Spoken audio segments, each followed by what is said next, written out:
Welcome to CBIZ's webinar, everyone. It's on cyber liability and product liability. Today we have two great speakers, Kris St. Martin, who will be presenting on cyber liability, and Jeff Maas, who will be presenting on product liability. All attendees are muted, so please use the chat box for any questions, which we will be addressing at the end of this webinar. Please note this presentation will be emailed to all attendees tomorrow morning. Good afternoon, Kris. Good afternoon. Thank you, Jennifer. Good afternoon, everybody. This is Jeff Maas. I'm the president of CBIZ Property and Casualty Insurance in Minneapolis. I'm a generalist. I write all types of insurance coverages. I also am an instructor in casualty insurance, and I act as an expert witness in complex casualty litigation. So I'll be talking about some of the cases that I've seen. We'll be giving examples on some of these cases, and we'll be talking about product liability as a follow-up after Kris. Kris? Thanks, Jeff. Kris St. Martin, and I'm Vice President with CBIZ Insurance out of Minneapolis, and I'm part of the CBIZ National Cyber Risk team, and I specialize in directors and officers insurance and cyber insurance, amongst other insurance. And I'm going to start off by talking about cyber risk and insurance in the manufacturing sector, and then Jeff is going to follow up with product liability, errors and omissions, and insurance. So first question is, why is cyber risk an important and a top concern in the manufacturing sector? So we're going to spend a few minutes talking about that. We're also going to talk about what are the key threats in the industry. And then we're going to talk about the human element and how that plays into cyber risk. And then we're going to do a few case studies of actual situations. And then we're also going to wrap it up with an insurance summary on all these topics. So why is cyber a top concern in the manufacturing sector? Basically, cybercrime is absolutely exploding over the last 5 years. Cybercrime costs the global economy over $400 million annually, and I've seen several studies just in the last couple of weeks that are projecting 2 to 3 trillion in crime over the next 5 years. We hear a lot in the news about banks, healthcare, and retailers, but manufacturers are the second most frequently hacked industry in 2016. So what are the common risks to manufacturers in cyber? And we're going to talk about these in some detail, but we're just going to kind of laundry list on the front end here. So operational downtime, physical damage to property is becoming more and more of a concern. Product manipulation, theft of intellectual property and sensitive data. In fact, there was in 2016, last year, there was a hack called Operation Ghoul. It was a worldwide cyber attack against 130 manufacturers worldwide. And it was a very sophisticated attack and request that was sent out in an email under the pretext of being the manufacturer's bank. And it was requesting sensitive information regarding their lending relationship with that bank. And it was very successful from the crime end of it. Ransomware, that's probably the most frequent type of attack that hits businesses worldwide right now. Theft of money, which we're going to talk about in some depth. And then also reputation risk. All tremendous risk to manufacturers. In fact, there's a survey of manufacturers going back to 2016. So from the identified manufacturers who were hit with a cyber hack, 30% who responded to it said that that attack seriously affected their brand, and 19% thought that they lost clients because of it. So when we go through this, Jeff and I, we also believe that best practices to avoid claims goes hand in hand with the insurance. So we'll consistently talk about best practices along the way and prevention techniques, and we really look at it as the insurance if all else fails. So we're going to start by talking about the human element. And this particular study showed that 25% of data breaches can be traced back to negligent employees or contractors. CBIZ, internal numbers, because we do a lot of work in this sector, we show that the numbers are closer to 60%. That start with a human element to it. And although it's critically important to have all the technical defenses in place, like having a strong firewall and a top-of-the-line antivirus software, many cyber attacks start with a really basic human element to it. We break down the human element into 3 categories, and dumpster diving is a particular category that's going to include people going through your garbage desks. They're going to be searching, and it could be inside the organization or outside in your dumpsters. It could be in your shredded boxes that you have that are overflowing. They're going to just kind of try and get access to whatever they can, including account numbers, social security numbers, employee directories, vendor invoices, executive calendars, and signatures. And then we're going to talk a little bit about what happens with that. Some best practices with that is contract with an outside document destruction company, have shred bins for sensitive documentation that's very easily accessible, and post educational materials in proper locations to help employees know what not to place in trash. The next part of the human element is phishing, and this has been in the news a lot lately. And the phishing is an email that falsely claims to be a legitimate communication in an attempt to scam the user into surrendering private data.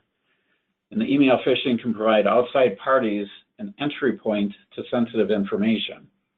So best practices, continually educate and remind your employees about the risks of email phishing and how to identify an email phish.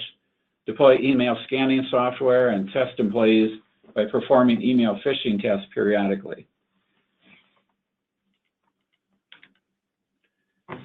Okay, so the next slide is an actual phish that we use as an example here. And we track a list of about 8 different things that are telltale signs of phishing, but this one is the most common. Some of them are very easy to detect, and some of them are very sophisticated. The majority of them have some poor grammar and poor spelling to them. So as you look at this, you can see that the request was, this is supposedly coming from your bank. So the request for $40 was declined as it exceeded your maximum balance. So instead of set your maximum balance, it says you maximum balance. Later on, it says if you did not initiate this transaction or suspect account abuse, and abuse is spelled with an I, please click here immediately. So those are the easiest ones to detect, but everybody's busy during the day and quickly flying through emails. So just take a little extra time to look at that. Chris, can you also tell the listeners what else they can be looking for other than grammar or spelling? Yeah, and that training, we do the training on that topic. It's about 30-minute training. So I'll just talk about one that's a really, another obvious one, and maybe a couple of them. One of them that's really obvious is a really extreme sense of urgency. So when you see big urgent type words, typically your people that you're doing business are not using words like it's critically important that you click on this and we get this resolved immediately. So look for that kind of sense of urgency there. And obviously, whenever there's a request to put account numbers and user ID numbers, anything like that in, that is almost always going to be a phish, because your vendors aren't going to ask for that information. You know, if you're in doubt, ask somebody within your company, or actually call or Google that company and talk to them directly and see if it's a legitimate request. Okay, the last kind of bucket of the human element is pretexting, and that's somebody entering or calling a business under the pretext of being someone they're not. And unsuspecting individuals may fall victim to an encounter with an attacker and never realize it. So we do this type of testing at CBIZ, and we're hugely successful in getting people to give us information. So we get hired by companies as part of our cyber risk group to go in and test how good they do on it. So some best practices have all non-employees sign in with every visit and not allow employees access to restricted areas without prior approval from a supervisor. Know your vendor is a big one. One of our best ways that we get in is to do a dumpster dive, figure out who some of their vendors are, and then we simulate being a vendor. We put their logo, we download it online, we take that logo, make a hat, we put a sign on the side of the white van with their logo on it. We have a clipboard, a uniform, and we walk in and ask for access to certain areas. And when we do that, we're successful about 2/3 of the time to get into a secured area by one of the employees. Train your employees on how to handle a person who never takes no for an answer and what targets a social engineer might try to acquire. Okay, so those are kind of some upfront things that lead to some of these problems that we're going to talk about next in case studies. But a lot of times, like I say, they just start with a real basic, somebody snooping around in person or online. So first one is online banking. So an attacker steals the username and password to a business online bank account and uses the credentials to transfer $440,000 to an account in Cyprus. This was an actual case that was litigated, and so we studied this one pretty hard to see how the court reacted. The business, they ended up in court they alleged that the bank failed to implement reasonable procedures when they were set up with online banking. So that was really the case that was argued in court. Kris, question. When somebody steals a username or password, I often wonder where they got it from, and maybe that doesn't matter, but how does a court decide who's responsible? Does the money come from the bank? Does it come from the individual? Right. Yeah, and that's a great question. And in general, if the hack was initiated at the business itself, and that can be demonstrated that it was the business where the hacker came in from and got the username and password, got access to your computer. It could be as simple as your computer was left online and you went to lunch and somebody accessed it. In general, wherever it was hacked or used is who's responsible, whether that was at the bank or whether that was at the business itself. So where this particular case was a gray area where the business said, yeah, we admit it was on our end, but we don't think the bank did a very good job in educating us on how to prevent these type of things. And really the best practices were not shown to us, which are below. The bank prevailed because they were able to show in their new account kits and how their people were trained to talk to online banking to their clients, that they were presenting best practices to the company and the company wasn't following them. So provide online banker and user training for those who are authorized to use online banking, require 2 people to initiate a transfer, set a daily limit, which would require next level of approval if exceeded, have a unique username and password and change them frequently. There are now malwares that are getting into networks and they're copying keystrokes and looking at usernames and passwords that are used by various employees, and then they're trying those same things in other sign-on. So if you're using the same username and password for your retirement, you're looking on your retirement website as you do for the company online banking, they're going to try and copy that and then get into your online banking. So make sure you have a unique username and password. Now the insurance aspect of this, generally the theft of money, whether it's electronically or in person in robbery, is part of a crime bond if the manufacturing company or your company has a crime bond. Now, not all do to handle crime. And a backup to that is a cyber policy or your property policy may have a small cyber crime limit, and by small I'm talking 25 to 50,000 maybe. So it's probably not going to be adequate. Next case study, attackers steal sensitive data, client or company data. The theft of paper or electronic files can have equal devastating effects. So it could be a paper theft or an electronic theft. On the insurance side, and there's a number of best practices, I'm not going to laundry list all those. And by the way, all this information will be available if you email either Jeff or I we'll give you the contact information on the end so you can take advantage of some of the best practices and insurance information. On the insurance side, a cyber liability policy typically will cover the costs associated with the breach itself. So the initial forensics that you need to do to figure out what happened and how it happened. Do you need to notify the individuals, have a compliant legal letter that would go out? So all the things you'd have to do on the front end.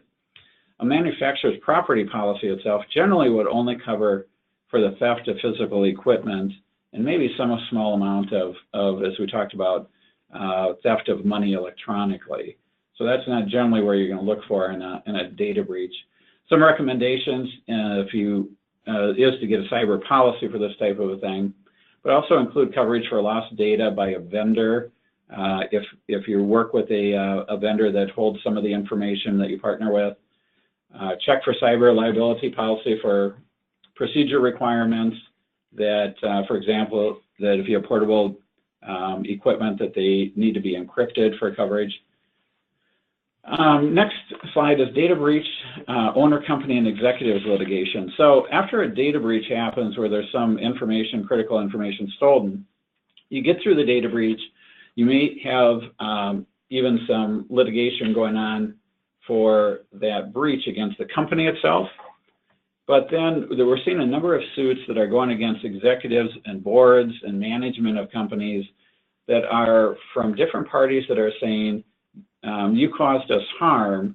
We're going to throw you personally into that lawsuit, and our claim is that you did not do your fiduciary duty in guarding that information. And we've seen that against Target, we've seen that against Home Depot, and what we think is that's going to filter down to a number of smaller companies, that type of litigation. So best practices, provide cyber risk education and training for your executives, create a record of the executive's involvement in cyber risk management, and really make sure you're documenting the senior management's involvement in the cyber risk management plan. That's going to be your best defense against something like that. On the insurance side, your cyber liability policy and limit will defend it in most cases against individuals being pulled into the lawsuit. Most directors and officers policies will cover litigation against directors and officers relating to this. But because of the frequency of these type of lawsuits, we are starting to see exclusions in the cyber liability policies for individual lawsuits, and we're seeing exclusions in the directors and officers insurance for cyber-related things. So the moral here is that although those policies are generally defending this, you need to have that studied and make sure there aren't exclusions of those coverages.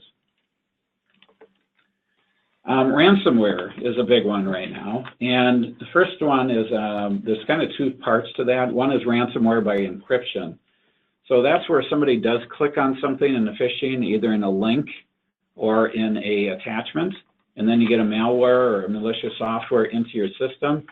Generally what happens there is that they will encrypt some of your data or all of your data and then send you out a request of, if you don't pay a ransom of $20,000 in 72 hours, your data will be gone forever.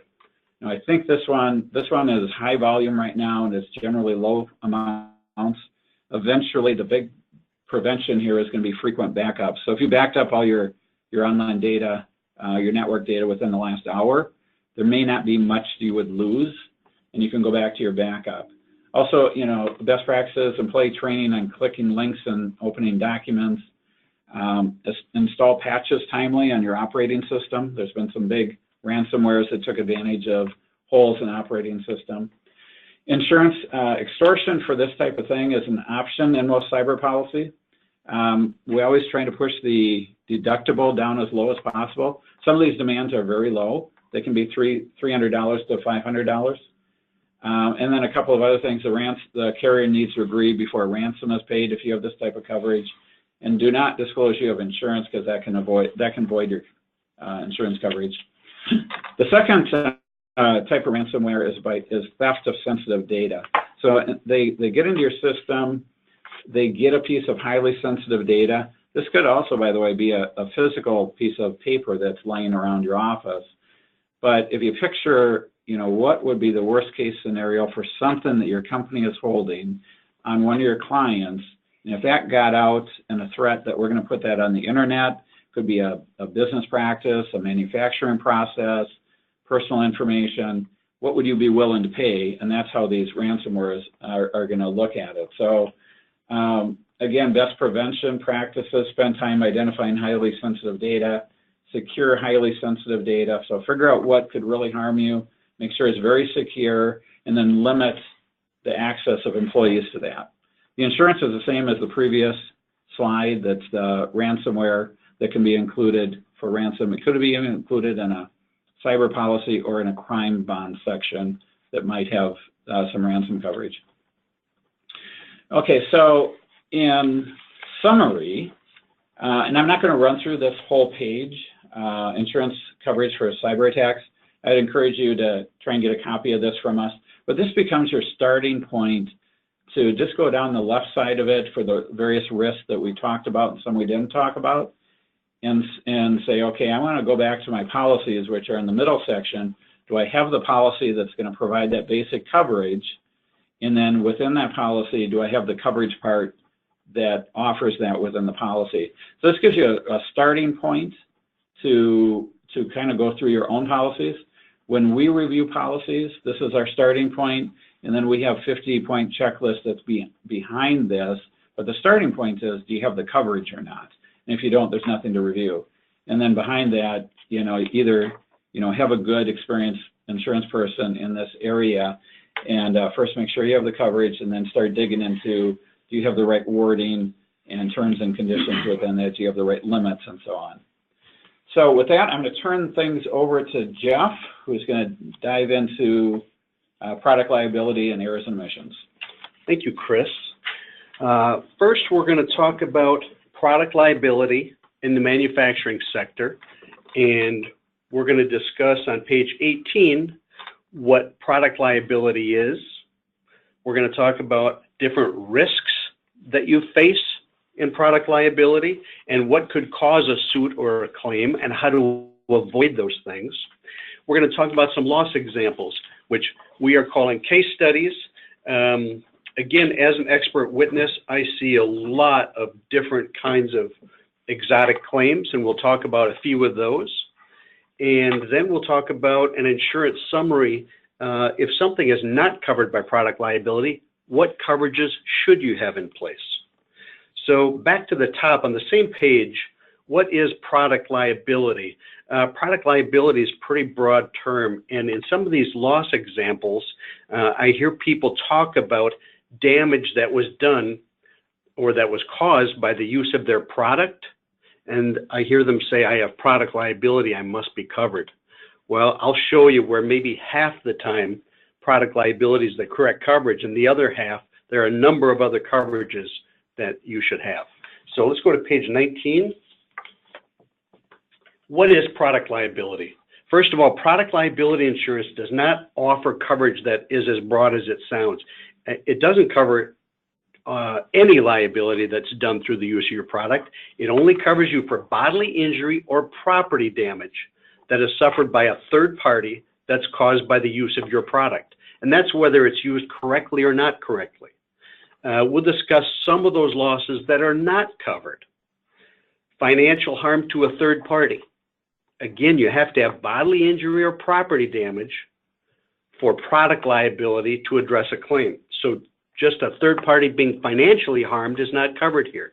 We'll talk about the correct coverage to have for that scenario. Another instance is having to recreate orders due to your own mistakes. So if you take an order for your product and you make 1,000 of them, but you make a mistake in the manufacturing process and you have 1,000 of those items that are manufactured, the cost to remanufacture those due to your mistake is not covered under product liability. Again, think of bodily injury and property damage. You have to have one of those for your product liability to kick in. Another instance is a decision made, and we'll talk about those in a little while, a decision that is made to carry or not carry a product that does financial harm to somebody. So we'll get into that in a minute. A couple of best practices that we want to talk about are thinking of your product and thinking of the potential damage that your product could do or how somebody could be injured on your product. Our suggestion is to implement a safety program approach. When you identify ways that your product could hurt somebody, try and develop either a safety piece of equipment that you can put on your product, or directions, or a label on your product, just to avoid that loss. A safety program approach tailored to your manufacturing process. Occasionally, your insurance agency will have a loss control specialist, and most insurance companies have a loss control specialist that you could invite out to your shop, and they're very happy to come out and talk about different dangers posed by your product. And it's because these loss control specialists see so many different types of products, they can speak fluently on possible problems with yours and things that you could do to avoid those losses. On the next slide, let's talk about some product liability risks for manufacturers that may or may not be covered by product liability. Some of your risks are if you don't build a product to the correct specifications, whether those are your specs, or let's say you're a machine shop, you're a job shop, and you build to a client's specs. If you miss those specifications, somebody could get hurt using that product, or a product could be returned just because it doesn't meet the specifications. Once again, don't forget to have product liability coverage. You have to first have bodily injury caused or property damage. All of these instances on page 20 could either be covered or not covered depending on the details. Incorrect labeling by a subcontractor. Let's say you make a product, but you have somebody else do the label for it. If that label is incorrect and it's out in the marketplace and you have to recall it, the cost to recall that product is not covered. The cost to relabel that product is not covered under product liability. But if that incorrect labeling causes somebody to get hurt because they followed the incorrect instructions, now you've got a product liability claim. One thing I want you to think about is in a product liability claim, even though at the end of the day a court might not find you liable for the damage that was done, you have to pay, you have the pleasure of having to pay to get to court. You've got to hire an attorney. You could have hundreds of thousands of dollars in defense costs, and if product liability policy is answering the lawsuit, you will be covered for the cost of that attorney. And most attorneys who are suing a manufacturer are smart enough to word that lawsuit so that insurance will be brought in. They will try and word the lawsuit such that it's covered under product liability because they want deep pockets. They want insurance company deep pockets at the end of the day if they can get a judgment. Jeff, is there any way that the people suing the manufacturer, whoever we're insuring, that they have access to the insurance information? So do they know that, or are they just assuming? Great question. Great question. Kris and I run into all kinds of reasons for not buying a particular coverage or not buying enough of a coverage. Excuse me. I hear clients say, well, if I carry $5 million, they're just going to sue me for more. Or if I carry $10 million, I'll just get sued for more. Nobody has access to your insurance, and they cannot demand it, though attorneys try. It's silly for an attorney to say, please send us copies of your insurance policy. That's private information. You do not ever disclose to somebody what you're covered for or how much you're covered for. Another question is, can I be sued if I'm the retailer selling somebody else's product? Or if a manufacturer sells their product through Target, or they sell it through another wholesaler. Let's say a wholesaler that adds something onto your product and then resells it. Who's responsible in that case? And the people ask me, can I be sued? Well, the answer to the question, can I be sued, is yes. Anybody can be sued for anything at any time, and the problem is even though you might not be the one responsible for the damage, you still have to defend yourself in court. So you've got to pay for attorneys. So you need to have product liability and other coverages that I'm going to talk about. So these other items on page 20, on slide 20, a printing error, faulty packaging, incorrect raw material, faulty design, all of these things could potentially lead to somebody getting injured on the other end if they follow faulty instructions, if there's incorrect materials that are used. I had a case where a product that held up boats had to go, obviously, it has to go underwater, so it's got to be waterproof. Well, the manufacturer that was hired out with the client specs to make a piece to that product didn't make it waterproof. And you would think that would be obvious, but they tried to skimp using cheaper materials. The design was not waterproof, and a boat actually came down on the arm of a boat owner, and it was a big lawsuit. So all of these things could lead to bodily injury, which could be covered then by product liability. But if it only leads to loss of a financial loss, that's not a product liability. That would be covered by another coverage, and we'll discuss those next. So Jeff, all these pieces of the process, of a manufacturing process, from a design engineer to a manufacturer to a subcontractor to a retailer, there may or may not be contracts between all of them that would say, in case something happens, who's responsible. But if there is, that's only as good, right, of their wherewithal to step up. So if you have a contract between a manufacturer and a product, somebody's making the product for them, and it says anything wrong with that piece, it's whoever manufactured that piece. But what if they can't hold up financially there? Great question. When you are working as a manufacturer, when you're working with, let's say, a wholesaler, a retailer, somebody who wants to rep your product, you always want to try and get that entity to name you as additional insured on their policy. Now, if you're a manufacturer and your product is going to go into Walmart, no way is Walmart going to name you. Walmart's going to say, if you want your product on our shelves, you're going to name us as additional insured. So it can go either way. Now, that doesn't dictate who is responsible at the end of the day in court. When somebody sues after being harmed by a product, the attorneys look for the manufacturer, the retailer, the rep, the wholesaler. They look for everybody up the line, and it's called shotgunning because a shotgun blast spreads and hits everything in its path. It's called shotgunning for an attorney to sue everybody involved. They want all of the pockets involved. So the best thing, obviously, is to have the correct insurance, and anytime you can get somebody else to name you as additional insured on their policy, then their policy would answer before yours.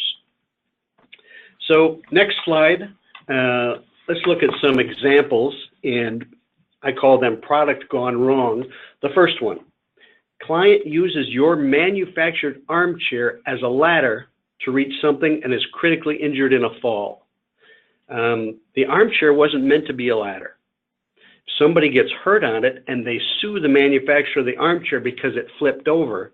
Once again, you need defense coverage, even though at the end of the day, a judge might say, no, you're not responsible. You did not intend for this armchair to be a ladder. You still need to defend yourself. So product liability would defend you in this case because somebody was hurt through the use of your product, even though it was used incorrectly. Next page. Paint, a paint manufacturer. Client uses your manufactured red paint to paint 1,000 fire hydrants, and the first rain washes the paint away. Is it covered? No. Once again, think about, do we have bodily injury? Do we have product liability? If there's no bodily injury, we don't have product liability claim. Somebody is obviously financially injured here, and it is probably the person that painted the fire hydrants and has to go repaint them. The correct coverage here would be manufacturer's errors and omissions.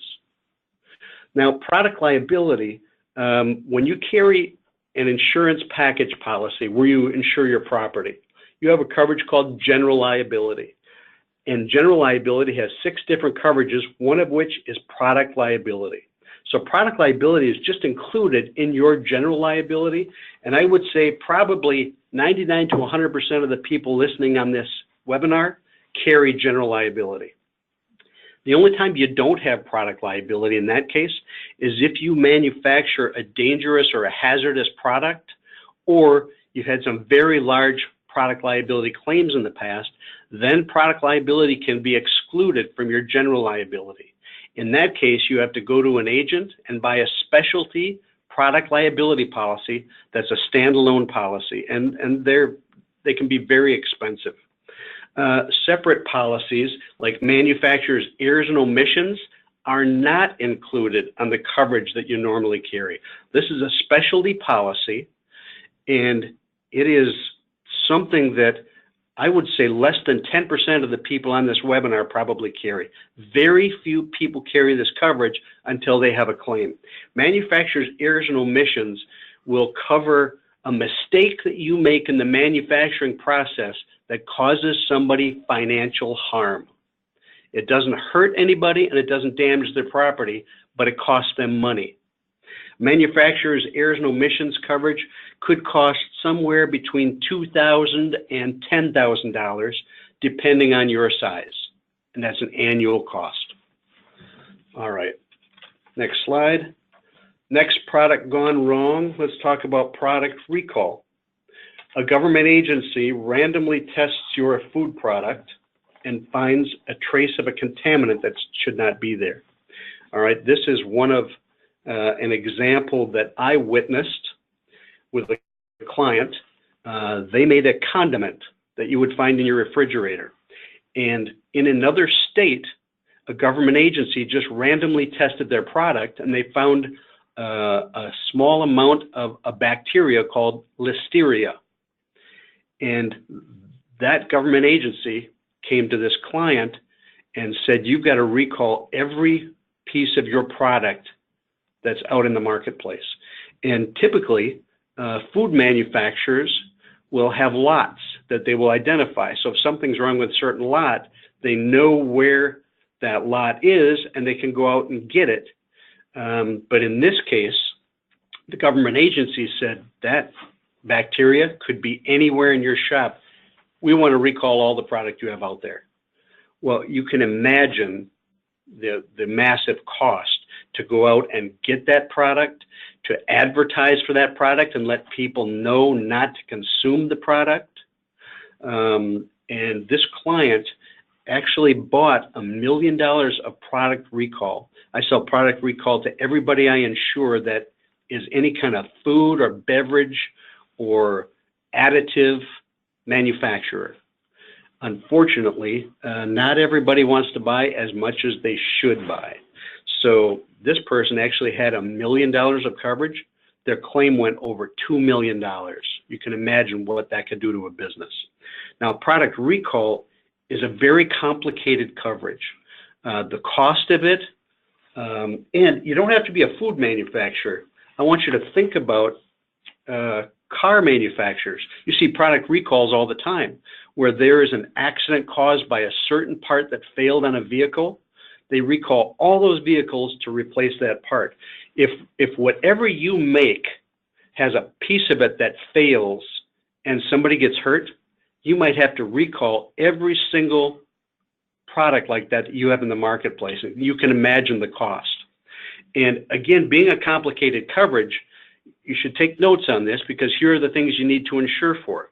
You need to insure for the cost to advertise and tell everybody that could be out there not to use your products because you need to fix it or you need to send a replacement part for it. Or if it's food, you need to totally recall it. The cost to pay people who already paid for your product, you have to reimburse them for it. The cost to go out to all your retailers. Let's say you sell to Walmart or Target whether it's a grocery or a non-grocery item, you have to go out and take all those products back off the shelf, which is a massive cost.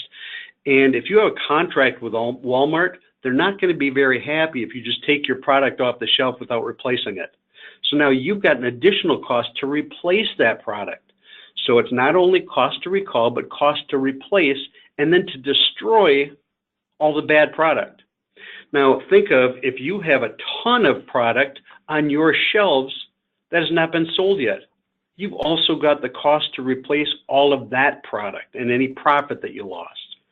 So you need to insure for all of those things. There are many policies that offer product recall out there that do not cover all of those coverages. Jeff, what triggers a product recall? Is it a government action that says this is an official product recall? Correct. And that would trigger the insurance? Correct. You can make your own product recall, and then if you say, I found something dangerous in my product, you're going to want to call your insurance company and say, what do I need to do to make sure I trigger my product recall? So you'd make a case to the insurance carrier that's in their best interest, Correct. Best interest to do that. But Correct. A government recall would probably be more of a no-brainer. Government agency recall is automatic. Now, every product recall policy is not standard. You have to read and claims are detail intensive. You have to read your policy. If you have a situation like this, you know that you're going to be getting your policy out and calling your agent and looking at that policy. Next slide, case study. Let's call this a bad decision. Client places a very large order with your company on a product that you have already decided to discontinue because of the low profit margin.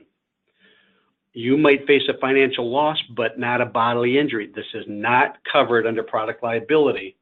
A bad decision, an alleged bad decision, the correct coverage here is directors and officers liability insurance. And if we look at the next slide, let's discuss these other coverages. So although we talked about many risks that could trigger a product liability loss, oftentimes if somebody is not injured, you don't have a product liability loss, you have a loss in a different policy. So on slide number 25, the first one, allegations that a manufacturing decision financially harmed a third party. That would be a directors and officers liability claim. Most of the people on this call do not carry directors and officers liability. The cost for that will be somewhere from $2,000 to $6,000, let's say, depending upon your size. Next coverage, or next risk, a product that does not do what was promised, again, like the paint that washed away in the first rain. That is not a product liability claim because there was nobody hurt. That's a manufacturer's errors and omissions claim. Manufacturer's errors and omissions coverage, pretty much the same cost, maybe $2,000 to $10,000 a year, depending on your size.